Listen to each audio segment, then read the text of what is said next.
주민등록법을 사랑하시는 청취자 여러분 안녕하십니까. 8월 27일 주말입니다. 오늘도 마찬가지로 주민등록법 공부하기 해보겠습니다. 이전에 우리 7호 서식, 10호 서식을 공부했었는데 이 주민등록표 열람 및 초본 교부 신청서 11호 서식이 하나 더 있습니다. 이 11호 서식은 거의 현장에서 쓰이지 않습니다. 그러다 보니까 거의 공부가 잘 안 되고 이 서식이 왔을 때 이게 뭐지? 라고 당황해 할 수 있습니다. 이 서식을 언제 쓰느냐 라고 생각해 볼 수도 있는데요. 저희가 이 서식의 쓰임을 좀 알아두면 업무의 깊이가 좀 더 깊어질 수 있지 않을까 싶어서 오늘도 한번 설명해 보겠습니다.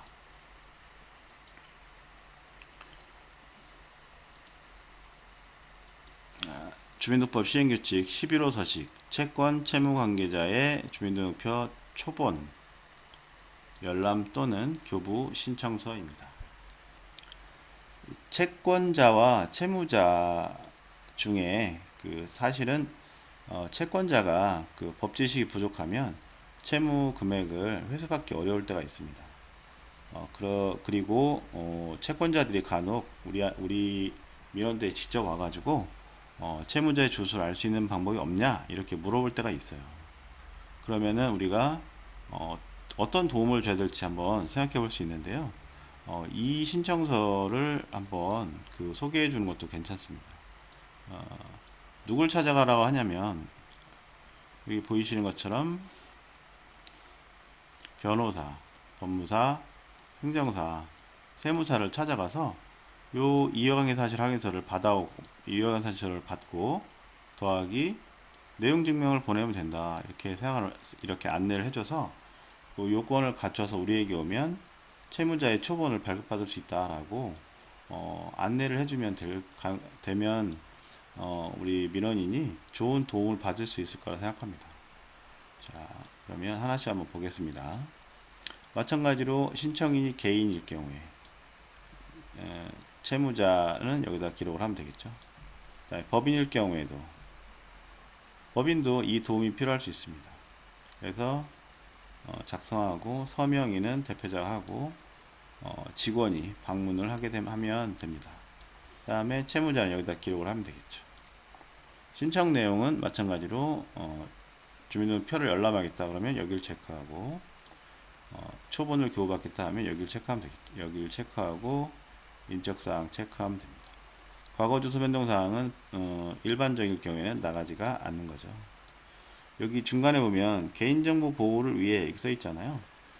현재 우리 업무에서 모든 신청서나 신고서에는 개인정보가 기록되잖아요. 그 개인정보 기록 때문에 이 모든 신청서나 신고서가 개인정보보호법의 기준 아래 작성돼야 됩니다. 그리고 신청서가 만들어져야 되고요. 그래서 여러분들이 우리 업무를 할 때 개인정보가 잘못 신청인에게 제공돼서는 안 되겠다라고 생각하셔야 됩니다. 그렇다고 해서 신청인의 권리가 덜 중요한 건 아닙니다. 신청인의 권리 역시 피신청인의 권리를 제공받을 권리가 있는 것이고 적법하게 제공받을 피신청인의 정보를 적법하게 제공받을 권리를 우리는 또 보장해 줘야 됩니다. 그래서 우리가 이 신청 서류에 대한 심사를 명확하게 하고 정확하게 심사한 결과에 근거해서 초본 자료를 제공해 주는 노력을 해야 하는 것입니다.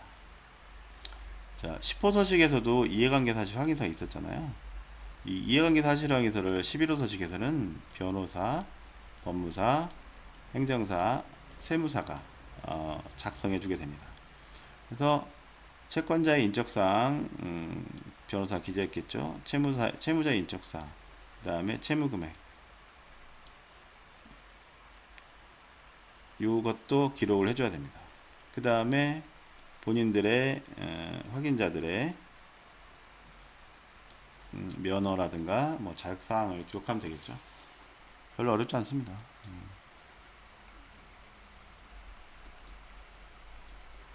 그 뒤에 가보면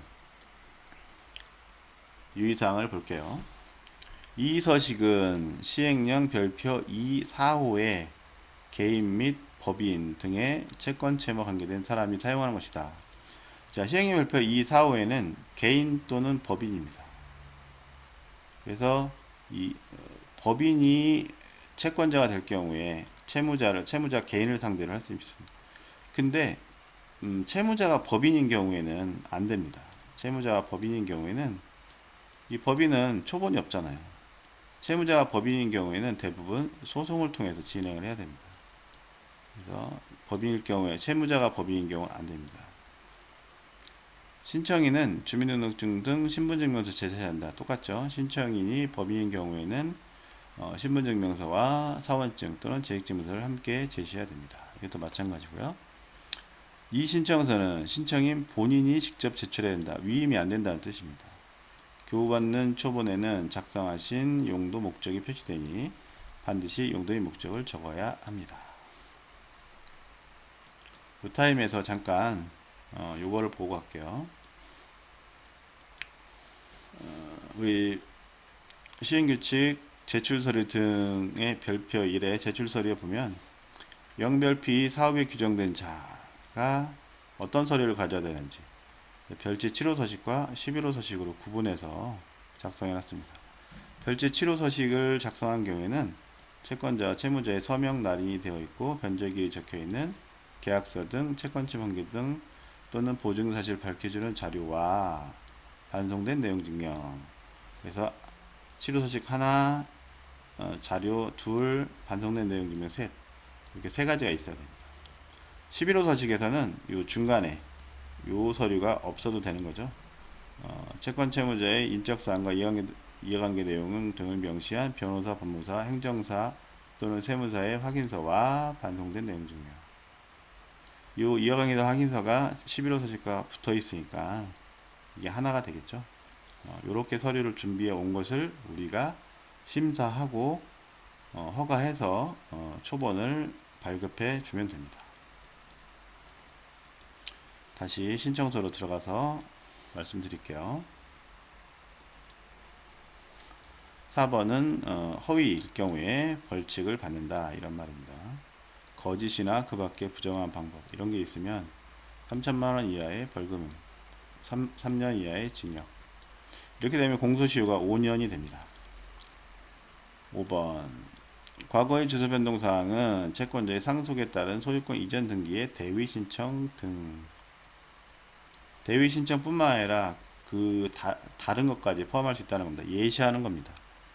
채무자 확인을 위해 필요한 경우에만 열람하거나 교부할 수 있습니다. 과거 주소 변동 사항을 직접 입력으로 선택하는 경우 그 기간은 1년 단위로 다 아는 사항이죠.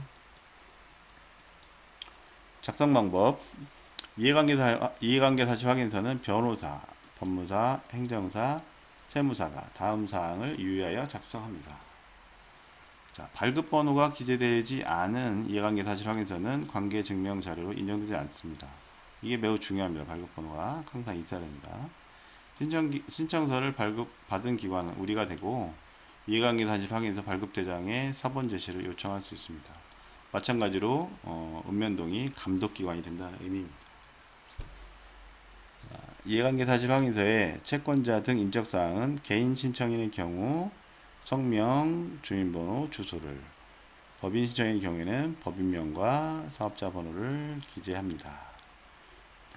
자, 요렇게 유의사항과 작성 방법에 근거해서 작성된 신청서를 여러분들이 심사하면 되겠습니다. 다음 한 주도 즐거운 그리고 건강한 한 주 되시길 바라겠습니다. 업무하시는데 큰 도움이 되길 바라겠습니다. 이상 마치겠습니다.